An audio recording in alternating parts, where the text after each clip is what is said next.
We're going to have a prayer led by Charles Stanton of the Short Mountain Church of God, and then we'll have the Pledge of Allegiance by Mike Gross in the back there.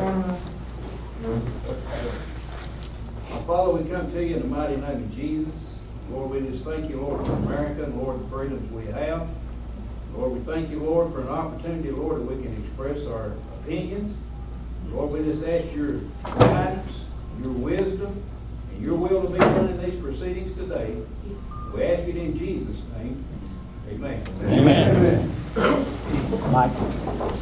I pledge allegiance to the flag of the United States of America and to the republic for which it stands, one nation, under God, indivisible, with liberty and justice for all. Thank you.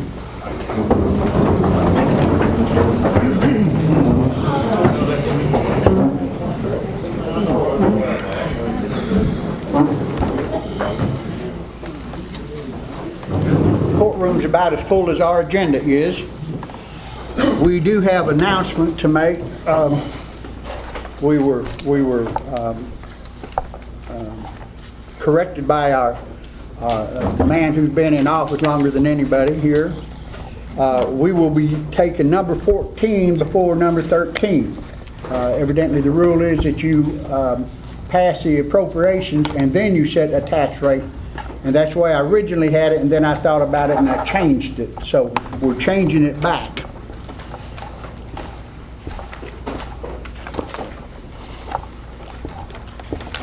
Roll call.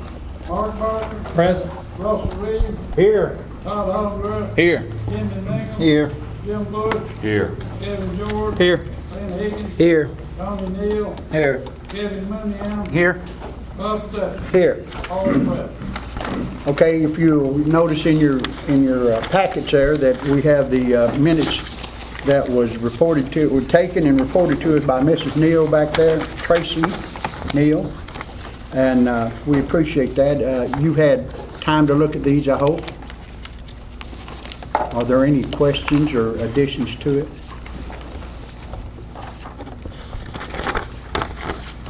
If not, then I'll entertain a motion to I'll make a motion. Todd Hollingsworth, Now second. seconded by Clint Higgins, to approve the minutes from last meeting. Mark Parker. Yes. Russell Reed. Yes. Todd Holmgren. Yes. Kenny Nicholls. Yes. Jim Bush. Yes. Kevin George. Yes. Lynn Higgins. Yes. Tommy Neal. Yes. Kevin Munyan. Yeah. Bob Stephen. Yes. All present. The next one is the committee reports. On the committee reports, as far as that, I do have some that are going to be talking to it, but it will take longer than just this committee report. I have the chairman of the audit committee here. He will be speaking to us, but this is not the correct time to do it. So if there are no committee reports, then we'll just pass that on. Okay, now we will hear from Mr. Harvey from Short Mountain Market on changing the distance requirements for selling beer concerning churches and cemeteries. Come on up, Mr. Murphy. Mr. Murphy has been before us several times. He has the right every 90 days to come before the commission and petition us to change the rule. Go ahead, Mr. Murphy. Well, since the surrounding counties are changing the footage, and when DeKalb County changed their footage, my sales, or my sales tax that I paid in anywhere from $1,200 to $1,500 a month dropped to less than $500 and $700. There's a big difference right there. And then we need the revenue to keep our property tax from going up. There's people on fixed income who can't afford that. Any questions? We have also the chairman of the beer board here, Jim Bush. Do you have any questions, Mr. Murphy, or? No, we've already made ours. Mr. Harvey, I'm sorry. I'm sorry, Mr. Harvey.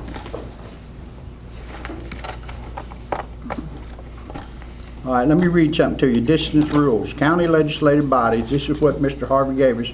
do have certain statutory powers concerning the regulation of the sale of beer in the county, which are not shared by the County Beer Board and cannot be delegated to the board. Only the county legislative body can adopt a resolution to extend the hours for selling beer in the county, and only the county legislative body can adopt distance resolutions, like the 2,000-foot rule and the 300-foot rule, which is TCA 575105. But it did say not that I shouldn't be delegated to the beer board. And for the last year, I've been delegated to the beer board to change this. So that's a waste of my time of coming down here when the beer board can't change it. Their vote has always got to be no. Well, not necessarily, but they do report to, we asked the beer board chairman, just as I did and what we did at the last meeting, we asked them for their opinion on it. And there's no sense having committees if you don't take the recommendation in some cases. But when you read that, you didn't read the whole thing where it said not to be delegated to the beer board. Okay, I read what you had underlined. It come right out of the beer board law book. Okay. Does anybody here have a notion to change the footing, the statute as it stands right now? I'll make a motion, leave it as is. We have a motion by Jimmy Mingle, second by Kevin Mooneyham to leave it like it is. George. We'll call a roll. Kevin Mark Parker, Yes. Russell Reed, No. Carl Osborne, Yes. Jimmy Mingle. Yes. Jim Bush, Yes. Kevin George. Yes. Glenn Higgins. Yes. Tony Neal, Yes. Kevin Mooneyham, Yes. Bob Day. Yes. Motion You are welcome to come back. I'll be back. Okay, thank you. All right, now we're going to hear from Billy Kaufman, the owner of the Short Mountain Distillery. Oh, that's fast. Pardon me? I thought I was 7. Are we already at 7? Yes. Yes. Oh, that's Come on. fast.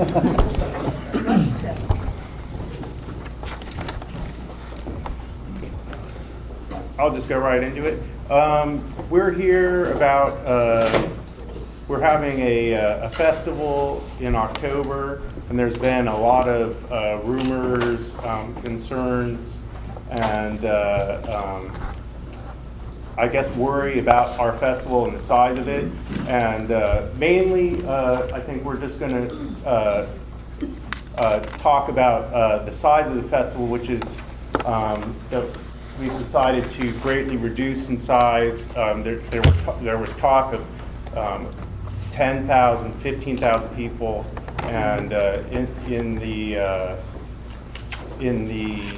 name of community relations and being good neighbors, we've decided to reduce the size of this festival to well below that. It's going to be, I think we're going to cap it at 4,500 people, and I think that sort of makes we've already had events there with 1,500 or more people, and with no problems at all, no police, no problem.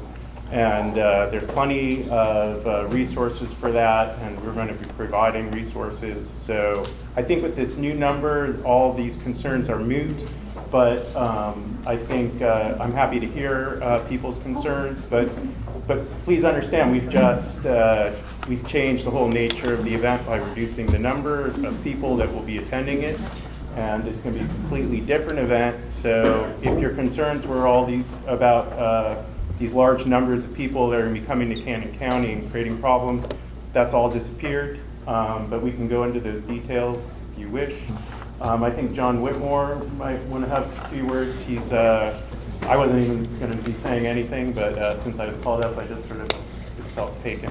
Where were you going to hold this at, Billy? At the distillery? It would be at the farm. The distillery is on a 300-acre farm, and we were going to have the event take place on the farm itself, and the distillery would be having sort of like a regular music day like we usually do, and free of charge. And then And then this other event would be charging tickets. I think the ticket prices were much higher than they're going to be now, and we're going to get rid of some of the bigger bands to sort of take a lot of the air out of it. And like I said, this is a completely different event than we had planned, and I think John might want to go into some of the details. Yeah, thank you, Billy. That was basically what we wanted to just do, is assure everybody that we are well aware of our relationship with the community.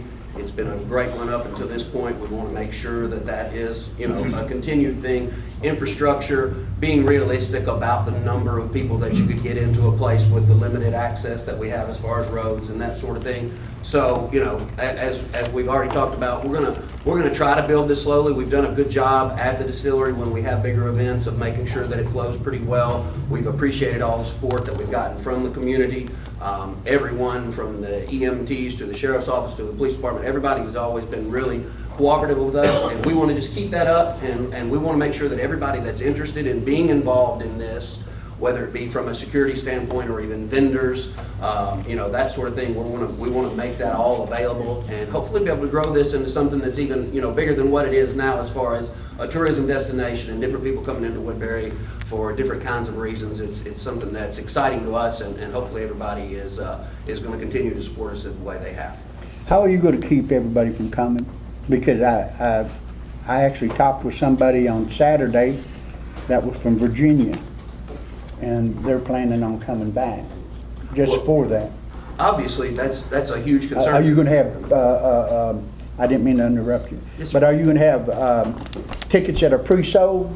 There's going to be the availability of pre-sold tickets, yes, and then that guarantees your spot to be able to get in. If you're coming from out of state and you've already bought your ticket, then you're here. But it is going to be a fact of the matter, and we don't think it's going to be to that extent. This is going to be a one-day event, you know, a third of the number of bands, taking away a lot of the more nationally known bands, making it more of a local type of event type thing. So we don't feel like that's a huge concern, but we're aware of it. And, you know, again, what Billy was saying earlier is that we're prepared to cut that number off if that means us utilizing, you know, the different officials from the county and from the city that we need to be able to do that, to let that be known, keeping it under control, then we're prepared.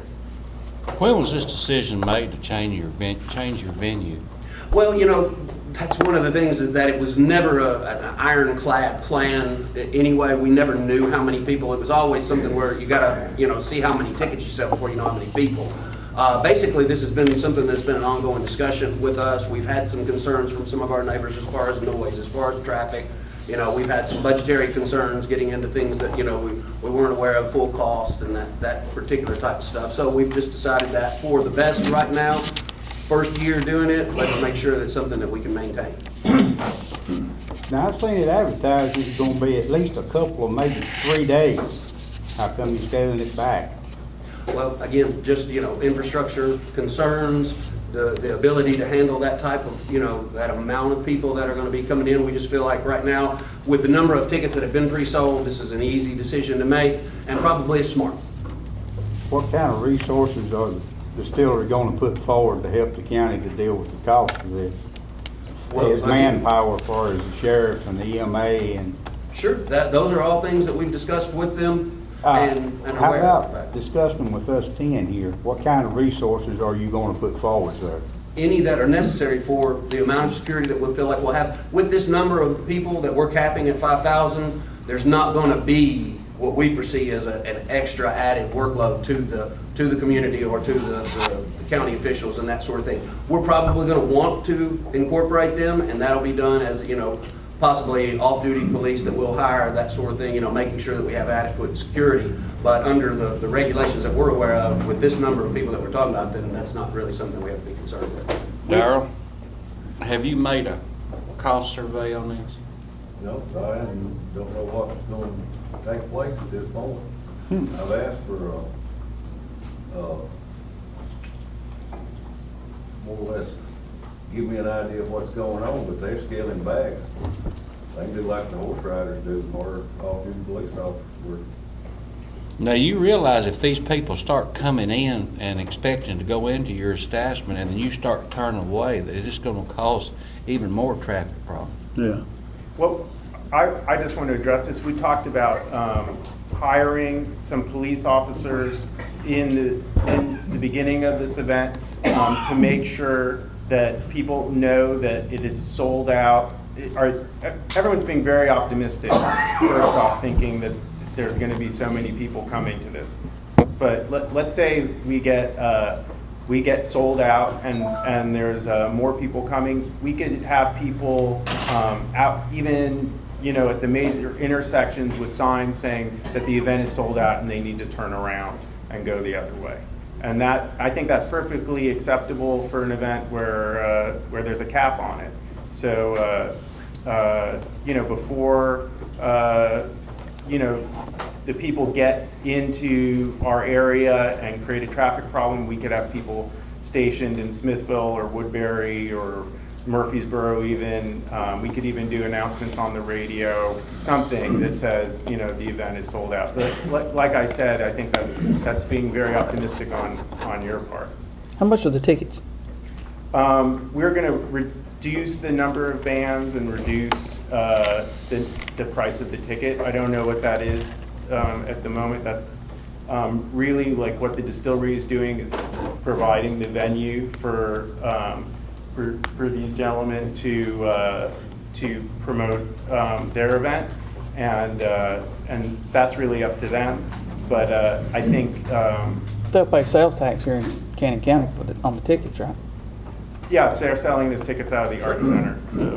So there's going to be, whatever it is, it's going to bring revenue in the county. I hope you sell 20,000 of them at $100 a piece. Well, it's not going to be 20,000. Yeah, We're talking. We're going to guarantee. We're worried about what it's going to cost, and Bonnaroo single-handedly funds Coffee County School Again, System. Bonnaroo has 100,000 people. Bonnaroo's what everybody's scared of here. Right. This is not going to be a Bonnaroo. This is 5% of the people, and probably more like 3% or 4%. And you're not. It's going to be a completely different animal. We're well out in front of it as far as letting people know that too. No national acts, local bands, limited vendors and that sort of thing. It's going to be very toned down. It's and not, something like this is hard to drive those kind of numbers. Bonnaroo had a huge marketing campaign to get that happening. But what would be the problem if you grew to a size of a Bonnaroo? In the future, that's something that we want to look at, but we'd be silly to do that this year when we got a two-lane highway. Everybody's hollering, we need something to subsidize property taxes. If you've got something going to try to bring in revenue, what are we scared of? Well, let's do that next year, and let's have a lot of dialogue. I'm with you. Let's have a lot of dialogue between now and then. And all it takes is planning. If anyone here has a concern, and let's see what 4,000 people looks like, and before we go to 10,000. Yes, Faith. Are you gonna search them and everything and make sure there are no guns and drugs and everything coming in the gate? Absolutely. There will be security that's fixed there with the festival. That was one of the first things that came up. Yes, ma'am. Everything will be taken care of. How large an area do you advertise The in? commissioner at that, States? Is gonna be Bonnaroo or whatever, next year or whatever, he should have to live out there and put up with the noise and everything that goes with it. And Faith, that was my biggest concern going into this thing from the beginning. And that was something that I was very conscious of. We were going to make arrangements for someone like yourself that's a close neighbor to be able to make sure that it was taken care of. We were going to do that without anyone forcing us to do so. What we're saying right now is what we're doing is making it where that's not a concern. This is going to be a one-night thing. The noise is going to be very, very limited, and we're going to still make accommodations for you if you'd like us to. And that's why we're going kind of backwards with this and saying we're going to scale it down, because we don't want to offend our community. That's a big part of who we are. That's what we tell other people from other places. Okay, excuse me, John. We'll let this lady talk and then y'all are through. We're taking up a lot of your time. I apologize. I've got one more question, What about Bob. the hills and the curves on that road? It's very short-sighted. A number of years ago, there was a car wreck with 9 passengers in the car, and 7 of them got killed there, and it's less than a mile from the gate to their property.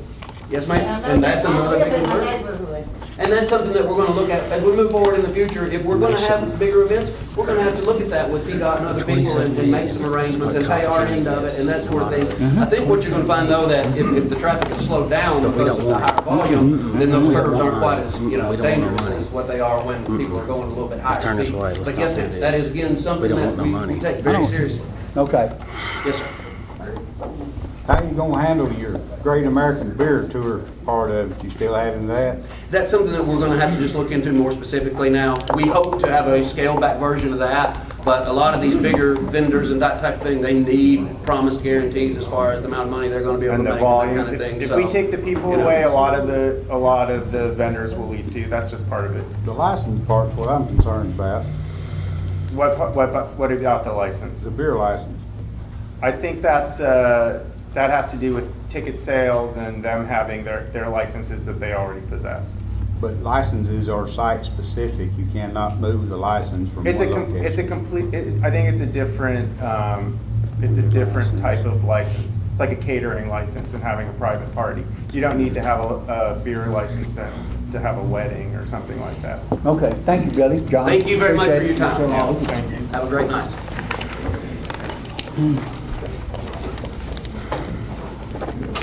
Okay.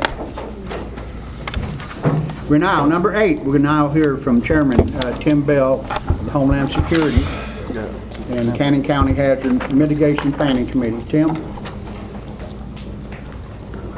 If you'll notice also, he has already put a packet in front of you on there. It was also included in your packet that I sent to you, but he found a couple graphical errors in it. Mr. Chairman, members of the board, thank you for allowing me to come up here. And I said I've got 3 things to bring up, and it's very difficult for me to bring them all at the same time. The first thing I'm going to bring up is about the Homeland Security Committee. And each one of you have got a copy that's coming around about this. I'm going to read a statement, and then I'll entertain any questions that you may have. As professionals, we must commit to technical expertise and competence. We must be able to give and receive clear and effective communication. We must model respect not just for ourselves, but for the positions that we hold, because the well-being of the public requires it. We must be available to answer questions, and it is essential that we have self-awareness. Professionalism promotes teamwork and demands self and group regulation in order to be effective and efficient when it comes to saving lives, protecting the public and their property, and representing them at the legislative level. In October 2011, this current sitting board, Cannon County Commissioners, passed a resolution requiring the Cannon County Homeland Security Committee meet regularly at least 4 times a year. Prior to this, the Cannon County Homeland Security Committee had been formed for 6 years. However, up until that point, the committee had never met. In January 2012, the first meeting of the Cannon County Homeland Security Committee met with very little progress. On April 16, 2012, the committee met again. Very little progress was accomplished other than to elect Mike Cannon chairman, Roy Sullivan secretary, and the committee members agreed upon dates for future meetings. On July 10, 2012, the committee met again. Chairman Gannon was unable to attend the meeting. The meeting that day was chaired by Director of Cannon County Cannon County Office of Emergency Management. Little action came out of that meeting. The meeting was adjourned in protest to committee members, including me. The October 2012 meeting was never scheduled and did not take place. This was brought to the attention of the county commissioners. During the county commissioners meeting of October 2012, after hearing from committee members regarding the lack of communication and cooperation on behalf of the Cannon County Office of Emergency Management, this current sitting board of commissioners disbanded the committee. On that date, the commission gave the Cannon County Office of Emergency Management Director a 9-member unanimous vote of no confidence. Also, at that same meeting, you requested that the county executive remove the director from the office. These actions have yet to be accomplished. In later action, this current sitting board of county commissioners appointed a new Cannon County Homeland Security Committee. At that same meeting, you gave direction that the Cannon County Homeland Security Committee was to oversee and manage the Cannon County Office of Emergency Management. On January 25th, 2013, the Cannon County Homeland Security Committee met. I was elected chairman, Michael Unhill was elected vice chairman, and Roy Sullivan was elected secretary. The director of the Cannon County Office of Emergency Management came into the meeting approximately 15 to 20 minutes after the meeting started, and she left well before the meeting ended. At this meeting, it was learned by the committee that Jerry Elkins and another member of the Cannon County DeKalb County Amateur Ham Radio Club had a piece of ham radio equipment that they were desperately trying to give to the county.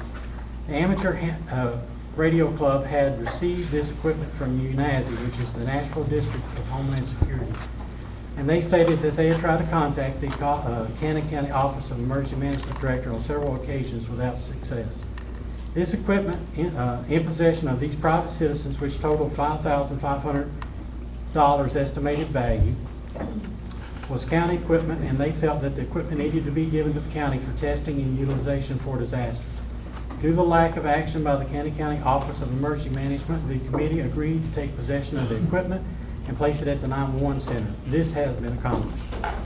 After the April 2013 County Commissioners meeting, I spoke with the county executive about the lack of cooperation from the Director of Cannon County Office of Emergency Management. I requested that the county executive attend the next meeting of the Cannon County Homeland Security, which was scheduled for April of this year. The county executive did attend the meeting. The Cannon County Office of Emergency Management Director was not in attendance of that meeting. The meeting took place on April 18, 2013, following the Cannon County Hazard Mitigation Committee meeting. The Director of the Cannon County Office of Emergency Management was not in attendance at either meeting. At the April 2013 Homeland Security meeting, the committee voted to relocate the new mass casualty incident trailer to the Cannon County Ambulance Service.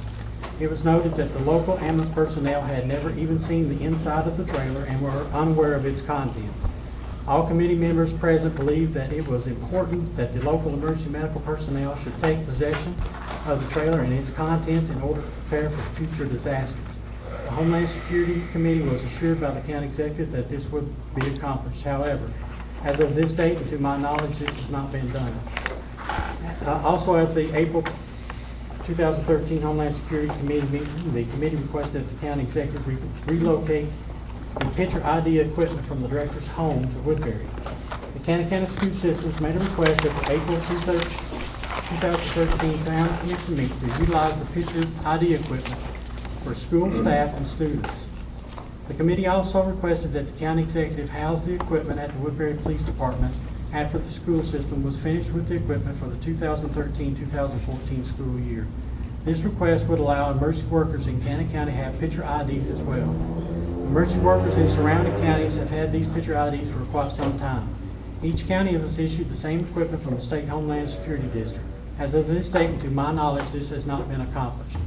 In January of this year, following the county commissioners meeting, the Cannon County Hazard Mitigation Committee was formed at the direction of this commission. Sharon Armstrong with Plants and More LLP officiated the meeting. The director of the Cannon County Office of Emergency Management was in attendance at this meeting. The meeting was called to organize the Cannon County Hazard Mitigation Committee and establish meeting dates. The first meeting of the Cannon County Hazard Mitigation Committee took place on February 21st, 2013. The director of the Cannon County Office of Emergency Management was elected chairman. Auburn Mayor Roger Turney was elected vice chairman, and 911 Director Roy Sullivan was elected secretary. Chairman Morris was not present at the March or April meetings of the Cannon County Hazard Mitigation Committee. It is recorded in the minutes that neither the moderator, the vice chairman, nor any committee members were made aware that the chairman would not be present at those meetings. Due to the fact that no communications had been received from the chairman regarding her absence, the vice chairman conducted those meetings. The Cannon County Hazard Mitigation Committee has made progress despite the lack of cooperation on the part of the Cannon County Office of Emergency Management. The Cannon County Hazard Mitigation Hazard Mitigation Plan has been approved by the Tennessee Emergency Management Agency, or TEMA, and is now in review at the Federal Emergency Management Agency, FEMA. It was told during those meetings that the reason that the Plans and More LLP was awarded the grant and was contracted by TEMA to help Cannon County was because we were more than 11 years out of compliance with our hazard mitigation plan. Keeping this plan up to date is the responsibility of the local Office of Emergency Management. While I cannot speak for every emergency service agency, nor can I speak for every emergency service personnel in Cannon County, I can offer you the following. We are just one bad storm or one disaster away from being a statistic like Moore, Oklahoma, the city of West Texas, or Joplin, Missouri. The citizens of Cannon County deserve better than this. The public welfare is in jeopardy due to the unwillingness or inability for cooperation on behalf of the Cannon County Office of Emergency Management.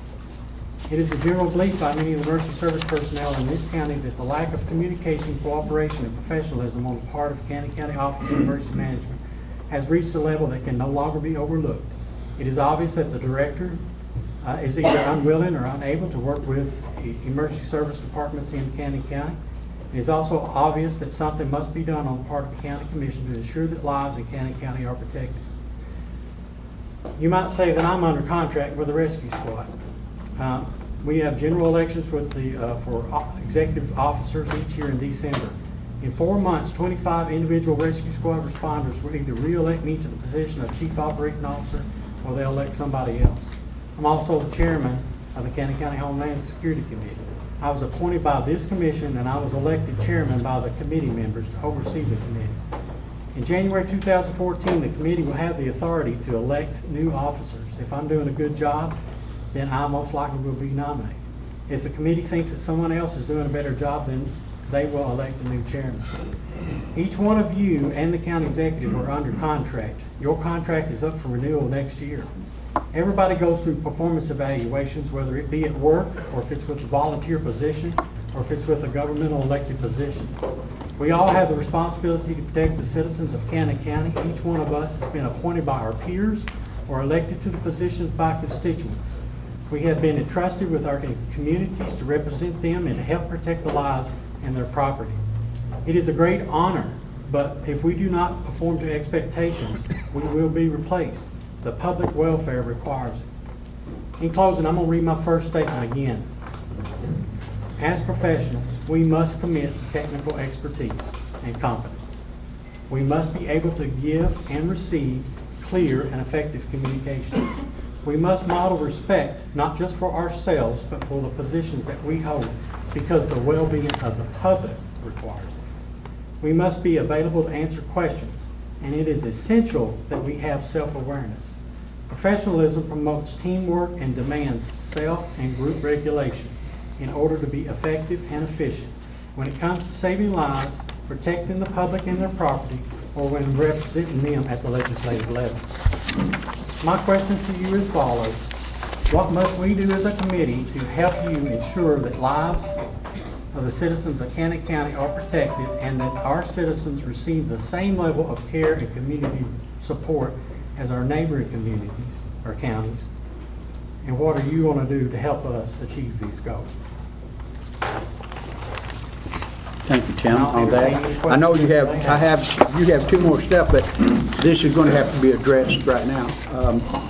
I have here on a summary of November 2012 commission meeting, which shows exactly what Tim had said, is that we as a body, as a commission, have asked the county executive to tell Faye Morris that she was relieved of her duty as EMA director. It also, I informed the commission that I had told the county executive, Mike Gannon, of the wishes. However, county executive disagreed and told the chair that unless we proved Ms. Morris did something immoral or illegal, he would not make that change. Secondly, a discussion was on the dismissal of all the board members of Homeland Security, which we did. The board found it necessary that a new board be named at this time and that we needed a pro tem director until they could be in meeting and then elect one of the choosing. It was made into a motion that the board concluded with Roy Sullivan, who is currently Director of Administration for the 911 system. All voted aye at that time. And of course, then we heard from this report from Tim that when they did meet, that Tim was elected by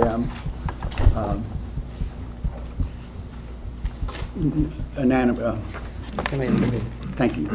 Mr. Chairman, if I may add, there's nothing personal about this.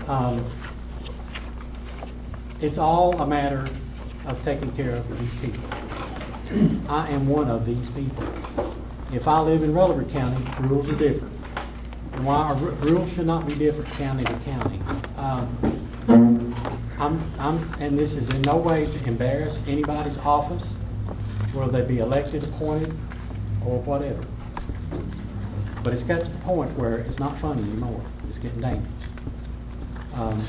Now, we as responders are going to continue to have meetings if you have us do so. We are going to answer the call every time it goes out.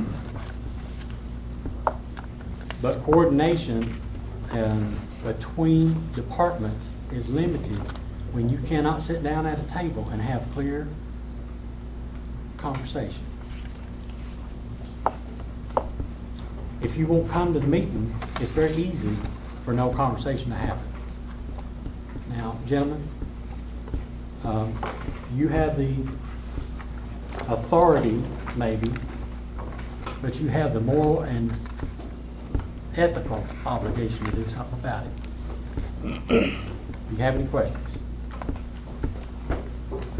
Now, I don't know how many times that we've gone over this in the last 2 years that we've tried to get something like that to happen. The stuff, and I have read many times that the stuff that the Homeland Security, that the United States government or the state of Tennessee gave to Cannon County belongs to us, the county commissioners, the county, it's county equipment. And if it's not going to be utilized, what good is it? I mean, if we got people like Tim and the rest of the volunteers here that are continually putting their life on the line every time they go out there, they should have the best equipment. Seeing how it didn't cost us but very few dollars. Yes, Kevin. When we talked about this before, this commission cannot appoint the Homeland, the Right, the EMA. county executive does. Mike appoints it and we approve. Right. Or disapprove. And we can't fire her either. So really Mike and Faye need to answer what he's talking about. That's true, except for one thing. Even though that we can't do that, we can still certainly make a stern suggestion that the equipment be out there. A 9-member no confidence vote is about as stern as you can get, Bob. Yeah, I would think so. And at But this point, it hadn't had any effect. At this point, this is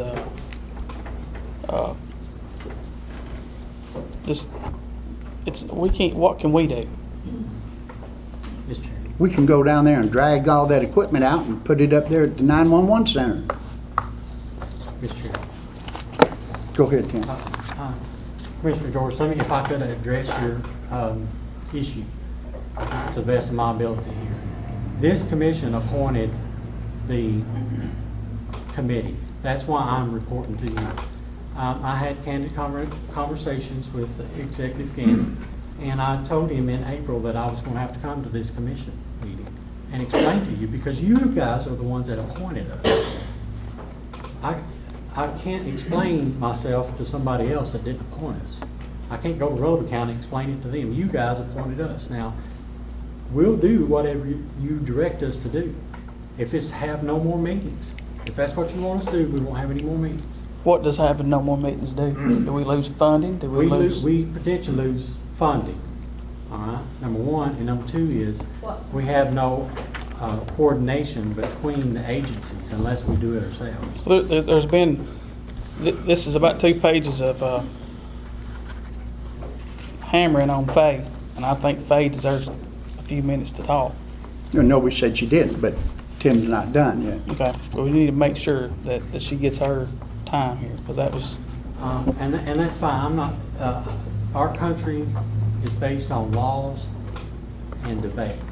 In other countries, if you differ a political party, you go to war. In this country, we talk about it. That's the way we should be. We should be professional and talk about it. But those are the facts. It's recorded in minutes of who was there.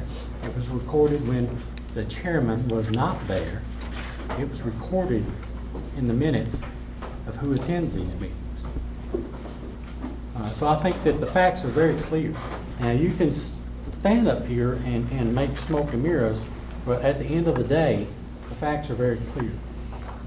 Is there any more questions on this issue? Yes, sir. I want y'all to continue meeting, because it's necessary, and we've stressed before publicly that there needs to be cooperation between all these groups, and it really bothers me when there's not cooperation after month after month after month. It's, as my previous statement, it's reached a level that can be no longer overlooked. If you would, if you'd just step aside and we'll give the floor to Faye, and then you can come back on your other one. Thank you, Mr. Chairman. Faye?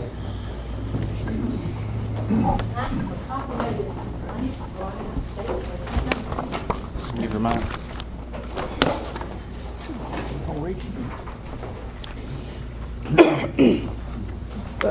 First off, on that one comment that was made that it would affect our grants, as far as the Homeland Security that State of Tennessee goes, our board is non-existent. You what? It doesn't affect our grants. That has nothing to do with Homeland Security whatsoever. Which things should I address first? Let's go to the January 25th meeting where you said I only stayed a few minutes. And I asked to be excused at that meeting, and Mr. Winningham can attest to that because it was my grandson's birthday party. He was 2 years old. And he said, go on and go. There's no need to stay. And that's why I left early. On an April meeting, I received a letter that's postmarked the 22nd day of April, which the comptroller's office has. Or I didn't know it was a problem. I got it back from her. And you had a meeting on the 18th. So I didn't know about that meeting. On the July 10th meeting, I received a text message. I don't know who it was from. It was a group message. And it said there would be a Homeland Security meeting at the courthouse at 4 o'clock. I received a message at 2:37. I was in Nashville with my father at at Centennial Hospital at the doctor's office. I called Mike. I said, there's no way if I could leave right now. I said, they still have Daddy back there doing our telegram. But if I could leave right now, I could not be at the courthouse by 4 o'clock. And he said, don't stress over it. As far as the trailer goes, and I sent back and said I would be unable to attend. Whether I got that, I don't know.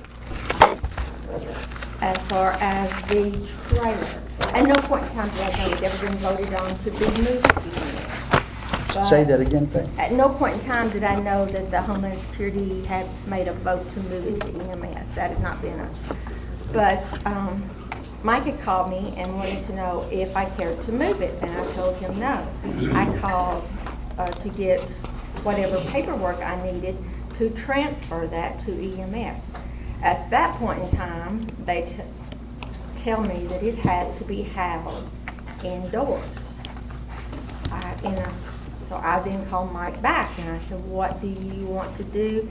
And he said that I think he was going to talk to Ricky if they wanted to take an ambulance out of the bay or what they wanted to do. Then Mike calls me back and says, put it in Eastside's Fire Hall, and that's where it is. It's centrally located where it can be taken wherever. And at no point in time has anybody said anything to me about they wanted to look at it, go through it, or whatever. And everybody knows where it's at, and all they got to do is call me. What other? Let's see. Oh, on the hazard mitigation meeting, Tim, on the 18th, you said on the March 18th, everybody in there was saying they couldn't be at that meeting. I spoke up in that meeting and said that I had to be in Jackson that day and would not be there. And the next comment was, well, everybody can't be at every one of them.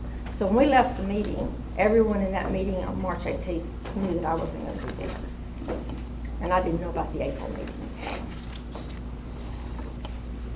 Because my letter conveniently was 4 days late. On the resource management equipment, that equipment's been offered to every department since day one. All they have to do is ask, and we are more than happy to come to their departments. And if they want to do IDs with it, I cannot release that equipment. That it's not an option that I have. It has to stay in my possession. And on that system, you said every county received that. I was the only county that received that equipment.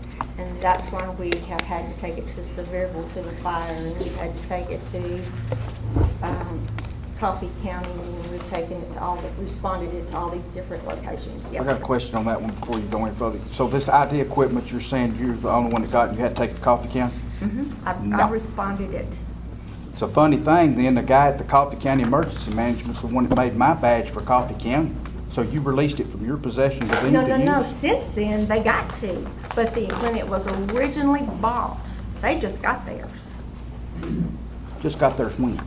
in probably the last 6 months. They had- Mine was made 2 years ago, Faye. No, that was an ID system. We're talking about two different pieces of equipment. This is resource management. The piece of equipment that they were doing IDs with is a camera and a printer and a little computer. Right. Does not have it's not a resource Well, he management. told me that every emergency management agency got the same Well, thing. we never got one of those, ever. This is nothing like that. In fact, they replaced those after they used ours over there, and their county bought them 2 of them. How long have we had this system? 11 maybe, I don't know right off the top of my 2000. head. Have we? After 3 years, it can go out of your possession. Is that correct? 5 years. So after 5 years. And I don't know if that's, but can't- I just know that you have to maintain it for 5 years with the insurance one. I don't know You about the can. possession part. You can house it in a different location, still under your control, a secure location. You're sure about that? I am from Mike. Mike told me to keep the piece of equipment. And you're saying you're gonna Mike. make it available for every department? I have, and I've offered it. And Okay. it's just like, I'm waiting on Daryl. Okay. All the stuff is done for that. All we're waiting on is pictures. He had an officer that was gonna do pictures and names and, What that's all format I do you need the pictures in? Pardon? What format do you need the pictures in? Just a normal fit picture, and you can email them. Okay, so JPEG, be fine. Just a normal. Okay, we'll see that you get those pictures. Now, for every when you said department. Mike, it was Mike Hannon? Mm-hmm. Okay. Says that he cannot release that piece of equipment. It has to stay. Can it stay in county-owned property, Mike? They told me that it had to stay under the control of emergency management. I mean, Which building, I think you're talking building, I don't know. Okay. That I'll have to check on. Anything else, Faye? Was there anything else here I need to? if we set these meetings up with Homeland Security Committee meeting, if we set them up a year in advance, can you be there? Well, if I had known about those two, I would. I understand. But hey, my dad. I'm just saying, if we go ahead and if we set those meetings a year in advance, can you be there? But on the thing. That's the Well, only I hope question. so, but I mean, Will you try to be No, there? I will Can you give try. us your word? We'll try to be there. but I did not know about. We the set ours a year in And on advance, and this sometimes we meeting, he miss says that. that I mean, that's the adjourned reason. early. The people in the committee, it was not, a question was asked like 20 times and explained to the point that there was no other way to explain it, and you kept asking, how do you want it explained? The people on the board got up and left because it was not happening. So we didn't even have a forum when that meeting was adjourned. Thank you, Faye. Mr. Chairman. So, I'm not going to get up here and get into rebuttals again. I believe my position is clear. I believe the committee's position is clear. I believe that these meetings were advertised in the local paper and as per guidelines. Sending a letter is only complimentary. They were advertised as required by law. Okay, just one second. Let me finish, because I never get up here. I'd just like to say. Well, you pause. Okay. Most of y'all know my grandfather raised me, and I'm not a godly man like I should be, but he raised me in a Christian home. And he taught me two things. He taught me many things, but two things I know about. One is do not bear false witness against thy neighbor. Don't do it. Don't do it. But the other thing he taught me, and it's in there, is that a tree will be known by its fruit. And if you make diversionary tactics all the time, if you've always got an excuse for everything, then everything is excused. I don't believe in that. You don't do it with your children, it don't happen at work, and it shouldn't happen in a county of 14,000 people. That's all I can say, Mr. Chairman, unless y'all have any other questions. No, but I want to say something, unless somebody else got something to say, I will say a final thing here. Let me say something before you finish. Let me say something. We have been, I say we, myself, about 10 of us, I've been County Emergency Management and County Homeland Security for 10, 12, 15 years, however long, since 9/11, whatever that is. without very much discussion until Mr. Bell got involved. Y'all had a meeting, he came, y'all ordered to have a meeting, he came to me, everybody came, boy, everybody ready to do something. He got up, started talking when the meeting started about stuff that nobody knew what he was talking about. He had some kind of agenda when you know what it was. Our county officials, I ain't gonna name them, but they all, that was on the committee, every one of them got up left, said, we're not gonna listen to that. I mean, they stood up back at that door and said, we're not listening to that, we're not listening to it. When they left, we had about, I don't know, 5 people left, something like that. I made a motion, he started again, and when he stopped, I made a motion to adjourn the meeting. We had a majority to adjourn the meeting, and we all left. Well, sometime the next month, 3 months, him or somebody called a meeting and didn't tell none of us about it. And he comes down here and said, this is the truth of stuff here. He came down here and tell y'all that we didn't come. We didn't know about it because they didn't tell us. He told whoever, rescue squad people or whoever else he told. But he didn't tell none of us. So, I mean, that's just the way it is. And y'all all know me. You know, I'm not a church-going man, so I don't have to rely on it. I rely on myself. And I'm telling you how that is. That's just how it is. All right, thank you, Greg. Now, let me say this. Every commissioner here at one time or another has told me that people from the different rescue squads, fire departments and everything else have come up and complained about this problem that we're having, about not having any kind of cooperation out of the Homeland Security or emergency management system like that. What I'm saying to you right now is that if this board of 10 people, the legislative body, cannot control one department and we become that impotent, we don't even need to be here. Now, Tim, come on up. Sounds like a good idea to make it. I'm sorry? I said, that sounds like a good idea. We don't need that board. We have a board. I'm not talking about that board. I'm talking about this board, the commissioner. You had a board and you replaced it somehow, way or another. And now you have nobody to do nothing. You just said It didn't meet for 6 years. What was going to happen? All right, we're not going to get in an argument. All right, go ahead, Tim.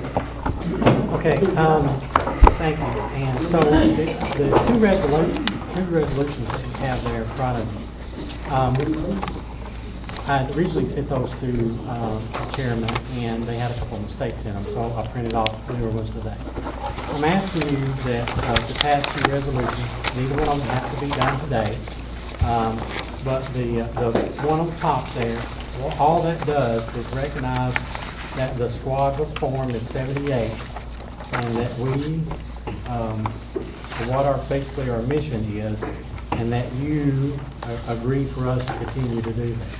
Now, what that helps us to do, and I'm going to go to the city of Albertown and the town of Woodbury and ask them to pass the same thing, is that on grant applications, it allows us to put that we have a contractual agreement with the municipalities to provide rescue services. The second one that you have is in 20 years ago, we came before the commission and to get a lease on what the rescue squad building is. That building is county-owned building. It was the Cannon County Ambulance Service before that, and it had been rented out to a company, and that company quit or whatever. And I think that was in 1994, after the county got a grant to build all these new fire departments or buy trucks. So we were housed with the Moortown Fire Department, which was the original county fire department. And so the commission gave us that building. It's a 20-year lease on it. We asked for a 99-year lease, and they wanted to do 20 to see basically how we've done it. If you go to our Facebook website, you can see all the old pictures of what it looked like then and what it looks like now.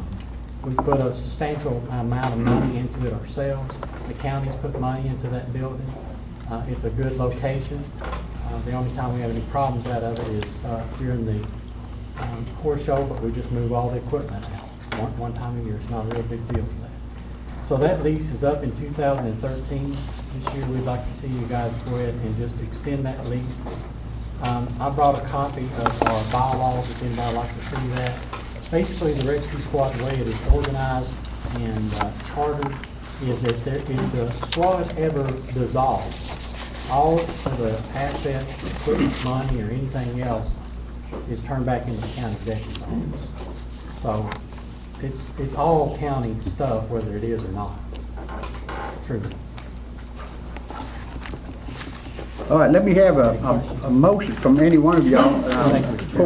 Well, Tim said that we didn't have to address this one, the first one, if we didn't to at the time, but it's up here if we do want to address it. I think we ought to address it because we need to get the ball rolling and let the municipalities of Auburn and City of Woodbury, go ahead and do their part, and we'll do our part, right now while it's before us. Okay. And then, of course, we have the next one, which is on the lease. I don't think of it. I think everybody automatically knows, especially for the last 20 years, that that's been the rescue squad. Even when they have fair events down there or whatever they might have at the time, they always say we can use the restroom at the rescue squad or whatever it might be. So,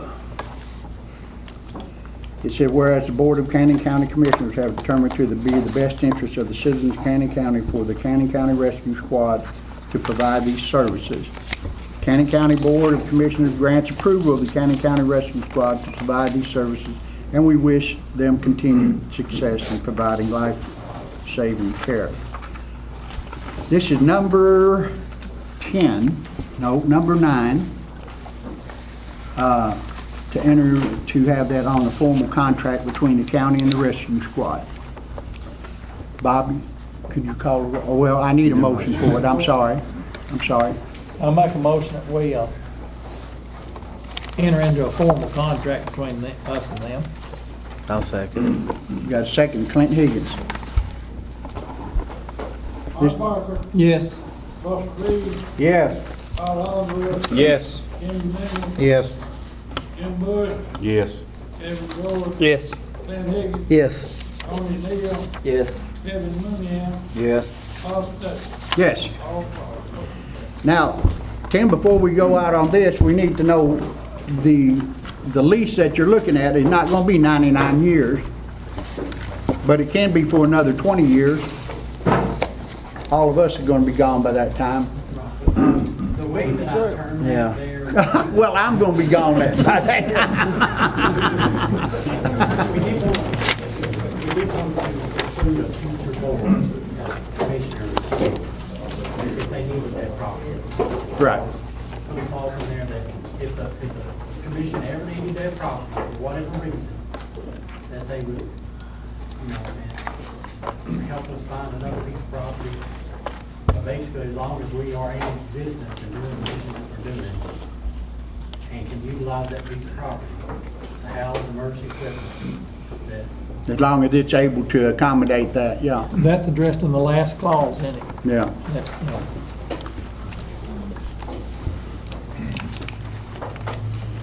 So what say you on it? Another 20, thank you for coming. Another 20 years on the lease with the rescue squad, Cannon County Rescue Squad. I'll make a motion to approve a 20-year contract. Do I need on the property. Jim Bush is second there, Bobby. Art Barker. Yes. Buster Reed. Yes. Paul Hollenwood. Yes. Kenny Mingle. Yes. Jim Bush. Yes. Kevin Ward. Yes. Clint Higgins. Yes. Tony Neal. Yes. Kevin Mooneyham. Yeah. Bob Stuckey. Yes. All right, number 11. Yeah, the one thing that I have explained, I had honored your wishes, Mark. When I had asked you for your email address, you said it's just going to be for our business, and I said yes. So I would not give it to Mr. Steakley over there. And Kevin, the last time I had sent yours, it came back to me, said there's nothing, and I asked you about it, and you said that you changed it. I gave it to Glenn. Okay. I'll get it later then. So anyway, you should all have had a copy sent to you via email of the audit committee for the 2012. And at this time, I'm going to have Mr. Steakley, who's the chairman of the Canyon County's audit committee, come forward either to do some explaining on what he did, policies, the different way to do it, or answer questions, whichever way that you feel is necessary. Okay. Now, please.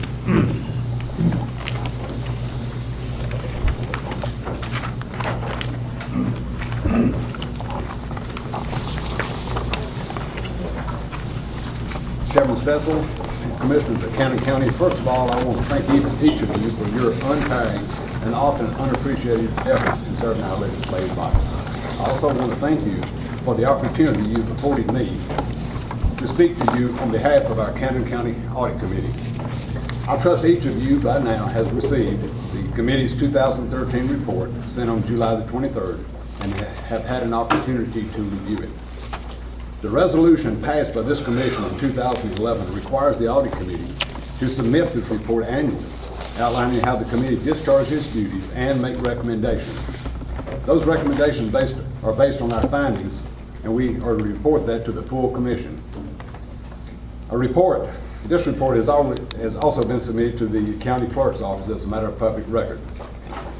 This is the second year of the existence of this committee, and what we have experienced during this time has been enlightening. The 5 original members you approved for this audit committee have worked extremely well together. The vast cross-section of experience and dedication of these members has brought to the committee not only has it been valuable in problem solving, but it has enhanced our relationship with those county officials we've had the pleasure to partner with during this success. I'd like to recognize the members of your audit committee at this time. I believe 2 or 3 of them are here. Gary Hancock. Gary is co-chairman. Gary, would you stand up and let everyone know? And the reason I want to do this is because I've been told more than once that the Cannon County Audit Committee is the best kept secret in Cannon County. So I want you to see who's on it. Gary Hancock, Ed Sissom, Pat Sissom, and our secretary, Hope Tenpenny, had another meeting tonight. But that's your Cannon County Audit Committee. I'd like to personally thank each one of them for their dedication and efforts and the time that they've spent away from their families. After working with these citizens for 2 years, I can attest that they have worked diligently to do what you have asked them to do. I won't bore you by reading the report, but I would like to speak regarding some of the highlights, opportunities, and concerns from our experience this past year. A total of 12 findings were recorded in the 2012 Cannon County audit. This was down from 20 findings recorded in the 2011 audit. This should be considered a successful accomplishment after working together with the county officials for 1 year.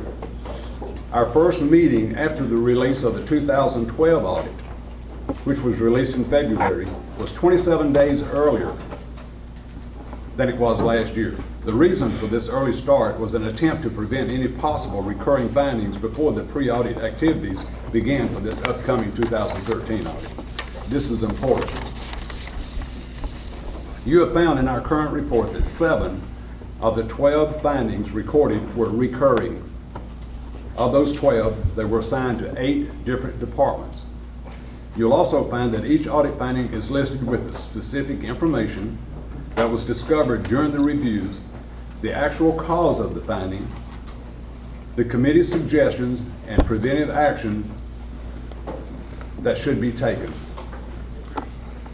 These suggestions are what the committee feels are common sense, cost-effective solutions that will lead to long-term gains. It should be noted that 3 department heads arrived at their review meeting this year with evidence that a finding charged to them had already been corrected. Other officials brought evidence that they were already in the process of correcting the findings assigned in their department.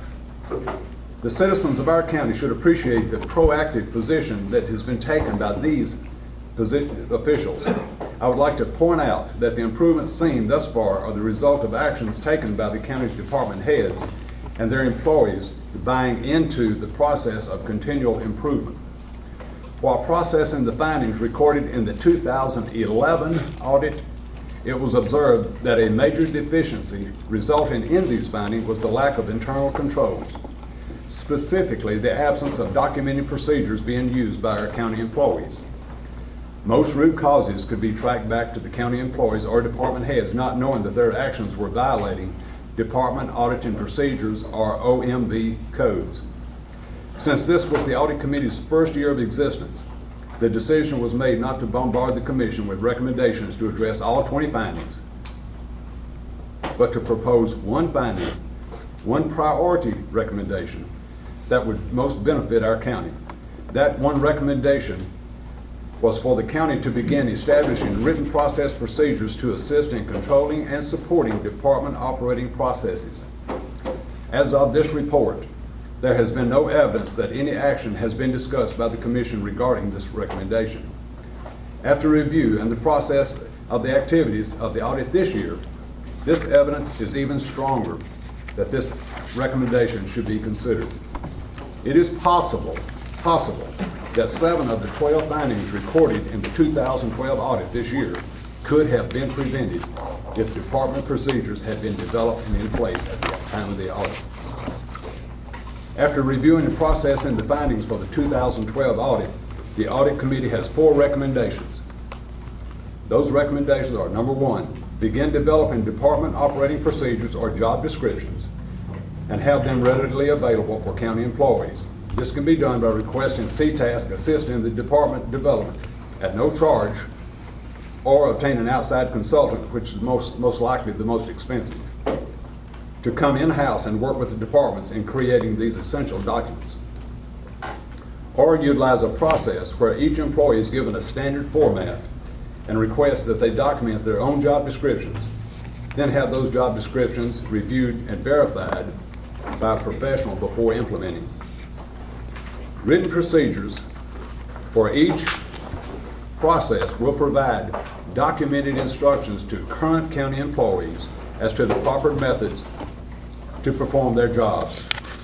They'll aid in the training of new employees and provide the basis needed for department heads to audit their own processes to see if deficiencies are present. This is particularly important since there's a possibility of a complete department turnover every election. Recommendation 2, the Audit Committee considers the County Personnel Policy Manual the priority document to update, since it is reportedly hasn't been updated in approximately 14 years.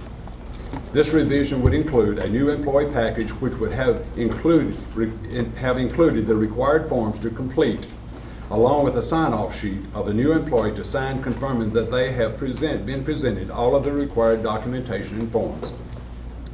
CTASC or an HR consultant could also be used in this process. A prime example of the issues created by not having this policy manual up to date is the current TCRF situation that's being experienced by our county and its employees.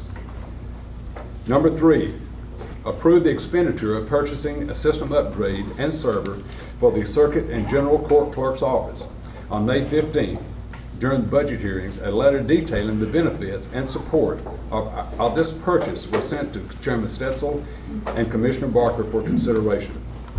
Recommendation 4, we'd ask that you review each finding suggestion in the Audit Committee report, and if you agree, take action by passing these recommendations to the county's department heads in a timely manner that will allow those responsible for the findings to be able to address their noted deficiencies prior to upcoming pre-audit activities.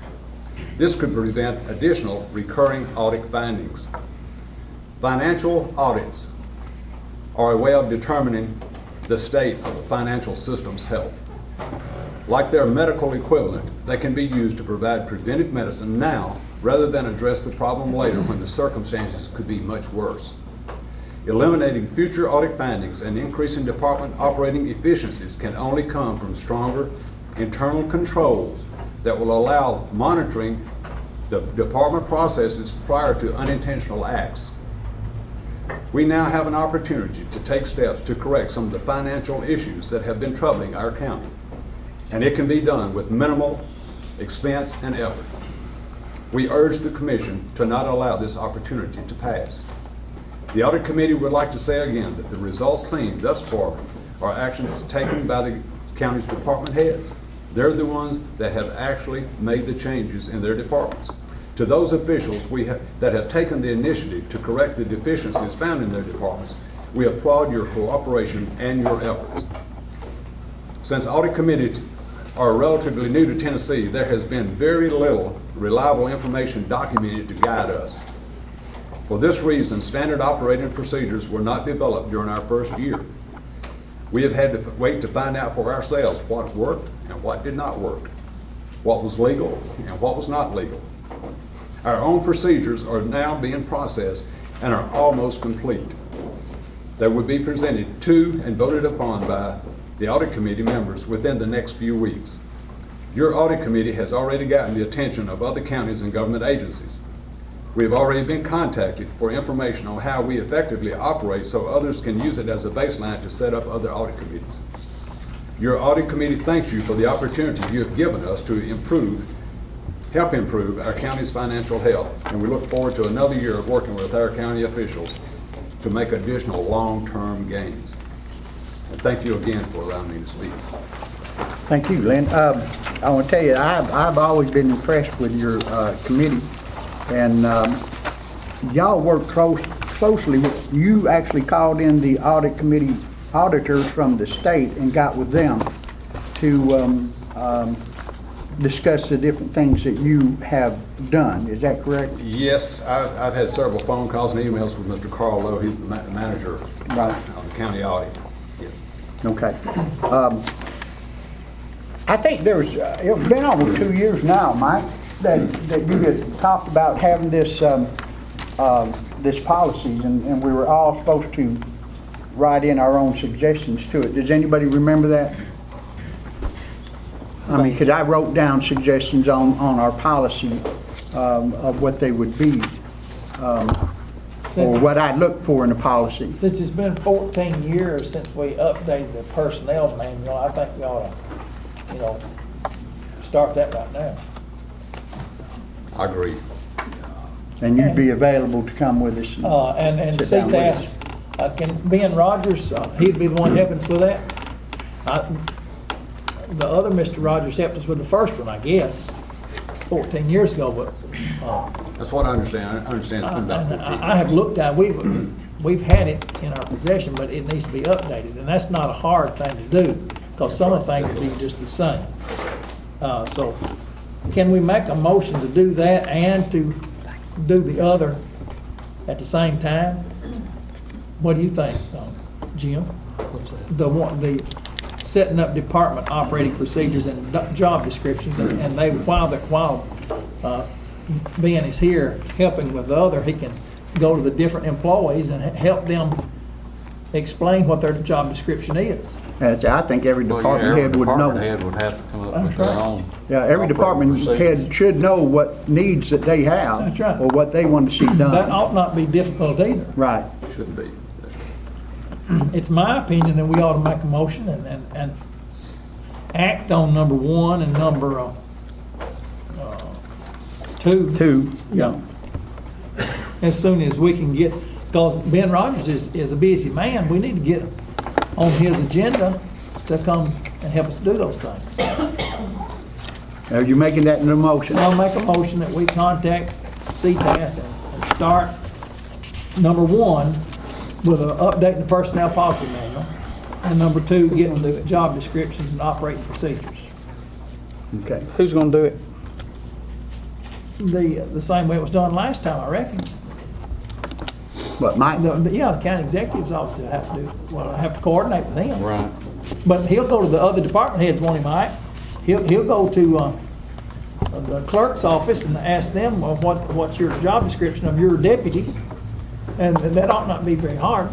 When it was done the first time, we had never had a personnel policy that I'm aware of, and Frank Langlo Peters was county executive, and with the help of CTAS, it badly needs to be be redone. You know, technology in the last 14, 18 years has come a long way. You've got cell phones isn't mentioned in there or anything like that. So I would concentrate on that first, personnel policy, because that thing is really in the dying, it's really outdated. So I'll get, if it's your wishes, I'll get Ben down here and we'll work on that first. Then on the other job descriptions is what I'm understanding you to say, right? And operating procedure. Your job description includes operating procedures, how you carry out your job. Carry out your job, I yeah. think each department head ought to be involved in that, because there's departments I have no idea what Yeah. they're, so what we could do is possibly set up a meeting between Ben and some of the commissioners on the form of committee or whatever. Anyway, y'all see fit to do Let's it. make the motion for Mike to do it. There's no need to have a committee in between all that, just CTAS and the department heads need to work together. All right, let's just say there's a personnel policy. First. And we come, and it still has to be approved by you. So once it's completed, we bring it back for your review. That's and right. You accept it. and- That's right. And the personnel policies need to be with the department heads and then just posted. Do we have to approve that? Or you find that out for us, Glenn, if we have to approve that. We have to approve the policy, the personnel manual probably. We'll be able to tell you that. have. But the job descriptions are up to the Department heads. department heads. Department and the employees. My experience has been, no one knows any more about the job than the employees doing it. That's a good start. There you go. My motion is we get CTAS help to, first of all, update our policy manual, and then as soon as that's finished, start on the other. Or if he can do it at the same time while he's here, just leave that up to him. All right, when are we going to address this, Mark? Again? Again? Yeah, when do you want to address this again? We want to make sure that it's going to Okay, happen. Well, I mean, When Ben Rogers gets finished, he'll let Mike know. the rough draft. We don't want to put him on a timeline for no reason. I mean, I think that he'll submit it when he's got it completed. Well, what I'm saying is just exactly what I had announced at the first, was that we had already been asked to do that a couple of years ago. Because I remember filling mine out and sending it in. Just put it on your agenda for every meeting, for a report on it. He can We'll tell have us a where- committee report. And Mike How can- about I report back to Yeah. each meeting until it's completed? That'd be good. Well, that's That'd be good. good. All right. Now you've got somebody responsible for May it. I say something, Mr. Chairman? Yeah, go ahead. I don't know about the other departments, but in our department, we have to have that information on file for the auditor. And she checks it each year, you know, what our job descriptions are. It's on file in the office, and I'm sure that probably the other departments have to have that there too. Good, then all we have to do is get it into a collection. And Wayne's brought up a good point. All that information is probably here, but it's not been consolidated into one concise manual where everyone knows what their job description is and what everybody else's I job agree. description is. Probably. I agree. So it's not gonna be a difficult thing, I don't think. And when somebody's applying for the positions, you know. That's right. And as he said, sometimes we could have people, you know, quit or die or whatever, you know, or an election could take them all out. And that may, do any of them fall under civil service guidelines and regulations? Not that I know of. They all serve at the pleasure of the elected official. We got a second on that motion, Mark. Good. Kevin George seconding that motion. Art Barker. Yes. Russell Williams. Yes. Jimmy Miller. Yes. Todd Alger. Yes. Kevin George. Yes. Jim Bush. Yes. Sam Higgins. Yes. Tommy Gill. Yes. Kevin Cunningham. Yeah.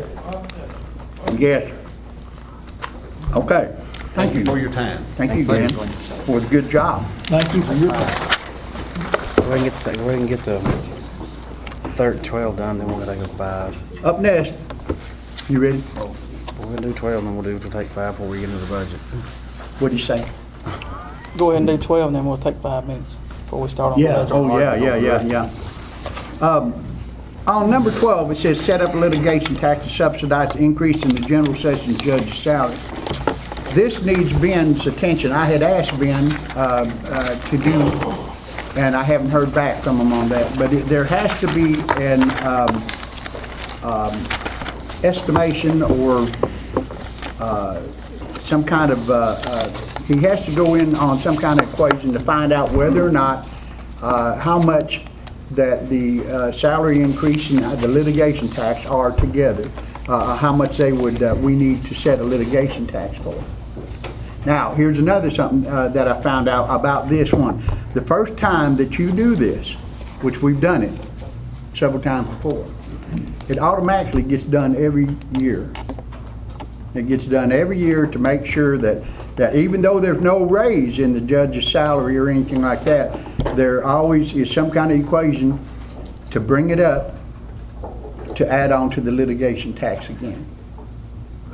So we're going to have to pass this till the next time, and I'll put it on the agenda for Ben Rogers to figure out the percentage that we need to set up as a litigation tax. So we're going to take 5 minutes. 9. 5. Thank you. 5 minutes adjournment.